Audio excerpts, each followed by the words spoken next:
Hello, this is Joshua for Frost Dragon Designs, and today I'd like to talk to you about my Elemental Cats hard enamel pin. This pin is part of my larger Cats Doing Science project, so let's get into the design.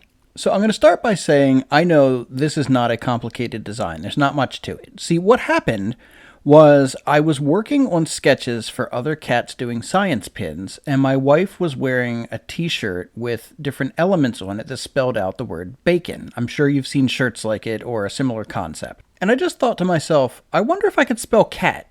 And I knew that calcium was Ca, but I couldn't think of an element whose elemental symbol was T. So I got out my phone and I Googled, elements periodic table starts with T. And I did not see one that was just a T, but I did see number 117, Tenessine. Now, this was interesting to me because growing up, 117 I do not believe was on the periodic table in my science book because I did not remember this. Okay, now I can confirm it is not. I just looked it up. Tenessine was discovered in 2010 in Russia, apparently. It is a man-made element and it degrades very quickly. It lasts mere fractions of a second in existence.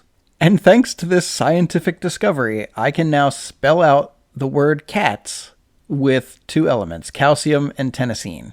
So admittedly, there is not a lot of artistry going on with this particular pin design. I just thought that it would be a really fun addition to the overall Cats Doing Science project.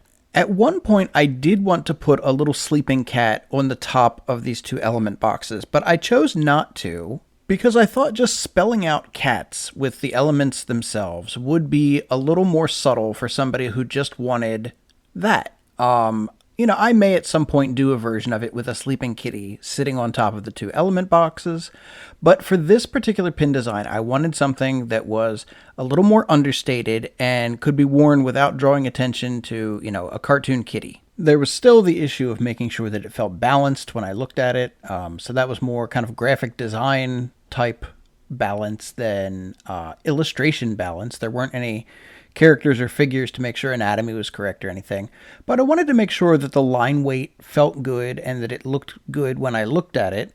And I also wanted to make sure that, the lines were going to be thick enough to be produced as an enamel pin, but I've done enough of that I have a pretty good understanding of how thick and how thin I can go before it starts, blobbing together or looking unusual. For the final design, I ended up going with a deep blue instead of black, but this is pretty much the pin design. So I hope you enjoyed watching this. I hope you enjoyed hearing about how it came into existence.